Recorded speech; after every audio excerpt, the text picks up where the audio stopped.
S'il y a bien quelque chose qui est extrêmement dur à vivre lorsqu'on a vécu avec une personne qui est toxique, c'est le fait que cette violence psychologique n'est pas reconnue par les autres. T'en parles à tes amis, t'en parles à ta famille, à tes enfants, et t'en parles peut-être même parfois à ton thérapeute, et dans une espèce d'indifférence totale, les gens viennent minimiser ta douleur. Et là, c'est double peine. Tu as non seulement vécu l'enfer psychologiquement avec une personne pendant toutes ces années, et en plus, personne ne te comprend. Et tu te sens mal parce que tu te dis, si ces personnes m'aimaient vraiment, ils devraient comprendre ce que j'ai vécu. Sauf qu'en réalité, si on n'a pas vécu ce que toi, tu viens de subir, personne ne peut comprendre ceci. Il faut avoir été dedans au moins une fois pour comprendre à quel point une violence psychologique est dure à supporter. On va en parler dans un instant et voir comment faire pour que les autres le reconnaissent. Avant de démarrer, si vous le souhaitez, abonnez-vous à la chaîne. Il y a aussi un quiz qui s'appelle Est-ce que cette personne est perverse, narcissique ou pas? Le lien est juste au-dessus. Et si vous souhaitez me contacter, il y a un lien sous cette vidéo. C'est moi qui réponds au téléphone. Alors, commençons par le commencement. Une violence psychologique est dure à montrer. Si ça avait été une violence physique, tu t'es pris un coup de poing, t'as un bleu, tu t'es fait agresser, t'as une marque quelque part, une cicatrice, c'est facile de montrer à l'autre. Regarde, regarde ce que l'autre m'a fait, regarde sur mon bras, regarde sur mon visage, regarde comme j'ai souffert de ça. Et les autres te diraient, mon pauvre, va porter plainte à la police, même la police te croirait. Sauf que là, t'en parles à tout le monde, et les gens ont du mal, les gens minimisent. Ils vont te dire, allez, c'est pas si grave que ça. Tout le monde se dispute dans un couple. Dans une relation, c'est jamais facile. Donc tu dois l'accepter et ne sois pas cette personne sensible qui ne supporte rien. Est-ce que vous connaissez ce qui s'appelle la torture chinoise de la goutte d'eau? On te met une goutte d'eau sur le front pendant des jours et des jours et des jours jusqu'à ce que tu en deviennes fou. Et probablement que les gens qui ont vécu ça à l'époque, lorsqu'il y a eu les premières gouttes d'eau, se sont dit, allez les mecs, ça va, c'est facile, c'est facile à supporter, vous auriez pu me faire pire que ça. Sauf qu'en réalité, c'est quelque chose qui est très dur à supporter, qui rend complètement dingue. Qu'est-ce qui se passe quand tu subis dans un couple des remarques désobligeantes pendant des années? On te dit, t'es bête, tu comprends rien, tu sers à rien, t'es nul, tu m'ennuies. Ou même encore plus doux que ça, tu es dans une pièce et l'autre passe à côté de toi pendant des heures ou des jours sans même te considérer, comme si tu étais invisible. Il te montre que tu n'existes pas à ses yeux, que tu sers à rien, que t'es rien. Si tu en parles à tes copains, tu vas dire, ma femme ou mon mari passait à côté de moi pendant des jours sans me regarder. Les gens vont te dire, ben, ça va, c'est pas très grave. Parce que peut-être que ça leur est arrivé aussi de faire ça. Sauf que ce qu'ils ne savent pas, c'est que la répétition rend fou. Le fait que ça dure pendant des mois ou des années ou même des dizaines d'années rend complètement dingue. Un comportement seul, une goutte d'eau seule n'est pas toxique, n'est pas nocive, mais la répétition sur des années rend complètement fou. Comment est-ce que t'en parles à tes amis? Tu saurais même pas le dire. Il est passé près de moi du lundi au vendredi sans me regarder. Les gens vont dire, ben ça va, t'es vivant, c'est pas très grave.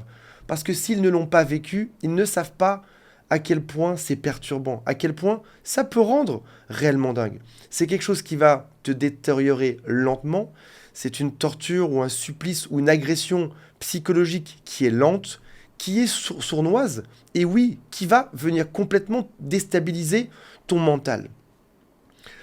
On va complexifier la question. Déjà, là, on voit qu'il y a quelque chose de difficile à expliquer aux autres. J'aimerais qu'on aille un peu plus loin là-dedans. On va parler du pacte avec le diable.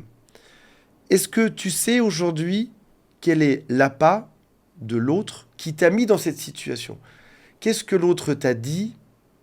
Qu'est-ce que l'autre t'a promis qui fait que tu t'es dit, allez, je suis prêt à accepter l'inacceptable, à supporter l'insupportable?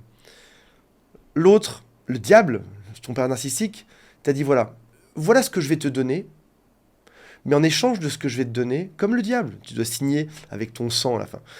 Voilà ce que je vais te donner, mais en échange, est-ce que tu seras prêt à renoncer à tout pour ça? Est-ce que tu seras prêt à renoncer à tes valeurs les plus profondes? Est-ce que tu seras prêt à tout subir parce que je t'ai promis quelque chose qui n'arrivera jamais? Si jamais tu réfléchis à ça, tu as un début de réponse à pourquoi est-ce que je me suis laissé embarquer dans ce genre de choses. Et pourquoi quand j'en parle à mes amis ou à mon thérapeute, il ne comprend pas. Parce que là, si tu expliques le pacte de base, là les gens peuvent comprendre. Et tu as un début de piste pour bosser dessus ou pour en parler à tes amis. Et là, tu peux dire, voici ma faille. Je rêvais plus que tout d'avoir ça.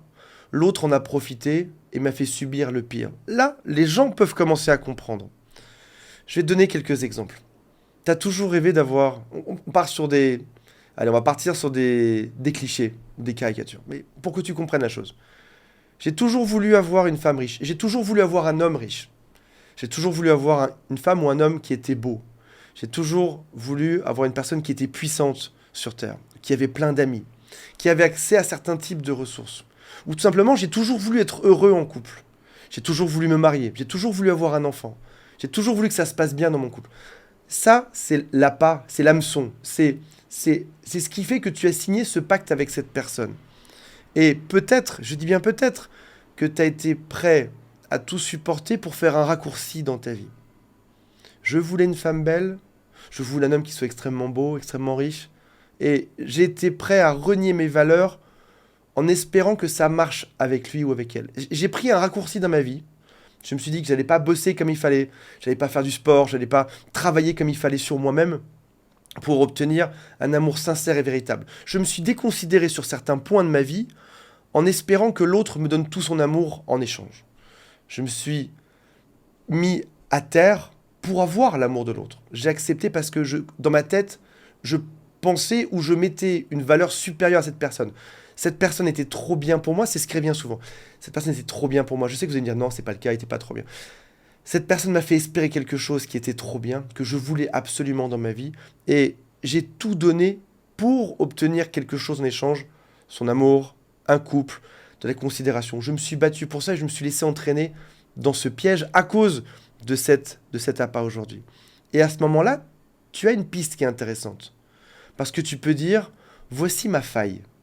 Qu'on se mette d'accord, personne n'est parfait sur Terre. On est tous imparfaits. Je suis imparfait, vous l'êtes aussi, j'imagine.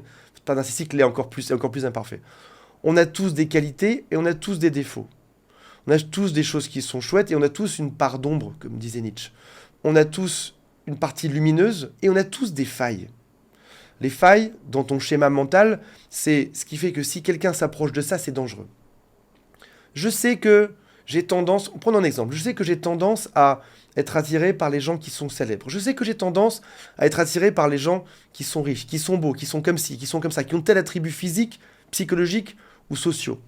Et je sais que quand on approche de ça, quand on me fait tel type de promesse, on approche de ma faille. Une faille, il y a deux choses que tu peux en faire. Soit tu te dis, je vais résoudre ça. Je ne veux plus jamais être attiré par une personne qui va s'approcher de ce genre de faille. Je dois résoudre cette faille, ce qui est une chose, ce qui est bien, ce qui peut prendre des années aussi au passage. On peut prendre 7 ans en thérapie pour résoudre une faille. Ou alors tu peux te dire, je ne vais pas la résoudre parce que c'est beaucoup de travail. Je n'ai pas la force en ce moment. Mais je sais que dans ma vie, j'ai une faille. Et je sais que quand quelqu'un s'approche un peu trop près de cet endroit psychologique dans ma tête, ça peut me faire basculer. Donc en gros, je dois devenir le gardien de cette faille. J'ai un talon d'Achille. Quand on parle de ce genre de choses, je sais que je peux craquer, je sais que je peux céder, je sais que je peux tout donner par rapport à ça. Je dois être le gardien de cette faille. Soit combler cette faille, la remplir et la traiter, soit la garder. Et je dois être vigilant sur le fait que quand une personne dans ma vie va s'approcher de cet endroit, qui est mon point faible, je dois être 2 fois plus vigilant. Parce que je sais que ça peut me faire tomber dedans et re-signer un nouveau contrat avec quelqu'un d'autre. Voilà mes amis, j'espère que c'était clair. On est parti un peu loin dans des concepts psychologiques ou psychiques aujourd'hui, mais acceptez que certains de vos amis ne vous comprendront jamais et ne les jugez pas pour autant. J'ai le mal de mer. J'ai des amis qui ne l'ont pas et qui me disent parfois en bateau, t'inquiète pas Antoine, dans seulement 2 heures, on lève l'ancre et on part à la maison. Ils ne savent pas que chaque seconde pour moi est insupportable quand j'ai le mal de mer. Parce qu'ils ne l'ont jamais vécu, parce qu'ils n'ont jamais eu ce mal de mer. Comment tu peux comprendre un mal si tu ne l'as jamais vécu ? Comment est-ce que tu pourrais comprendre qu'une relation est toxique avec une personne qui est perverse narcissique typiquement ou autre ? Il y a plein de types de profils. Une personne qui a des traits, une personne qui est psychopathe par exemple. Comment est-ce que tu peux comprendre ça quand tu n'as jamais vécu à côté de ça ? Parce que en réalité, ça a le même goût qu'une relation classique, ça a la même odeur, ça a les mêmes comportements. Mais ça n'a pas la même récurrence, la même intensité. Dans un couple normal, parfois on se dispute. Parfois on s'insulte, c'est normal, ça arrive. Parfois on va ignorer l'autre pendant quelques heures. Ça arrive.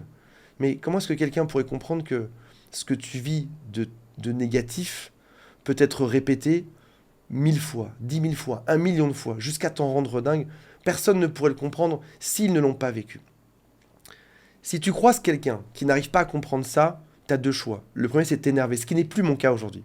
Même après cette chaîne YouTube, on me dit encore parfois, Antoine, allez, avoue-le, c'était pas si grave que ça, ta relation. J'en veux plus aux gens. Je ne cherche plus à les convaincre. Je ne veux plus m'énerver par rapport à ça. Tu me comprends pas? Qu'importe. Je t'apprécie quand même en tant qu'ami. Je t'apprécie, je t'aime bien. Et un jour, peut-être que tu vivras ça. Je te le souhaite pas. Je souhaite pas une relation narcissique, même pas à mon pire ennemi. Vraiment pas. Peut-être qu'un jour tu le vivras. Peut-être qu'à ce moment-là, tu viendras me voir et on en parlera ensemble. Tant que tu l'as pas vécu, tu ne peux pas comprendre. Si vous êtes dans une phase de développement psychologique où c'est insupportable qu'on ne le reconnaisse pas, ne fréquentez pas ce genre de personnes. Si maintenant vous avez pris du recul dessus, comme peut-être moi aujourd'hui, et ça va, vous êtes capable d'accepter que l'autre ne vous comprenne pas, et c'est ok, et c'est pas grave. J'ai hâte de lire vos commentaires sous cette vidéo, et on se retrouve demain. Salut à tous, bye.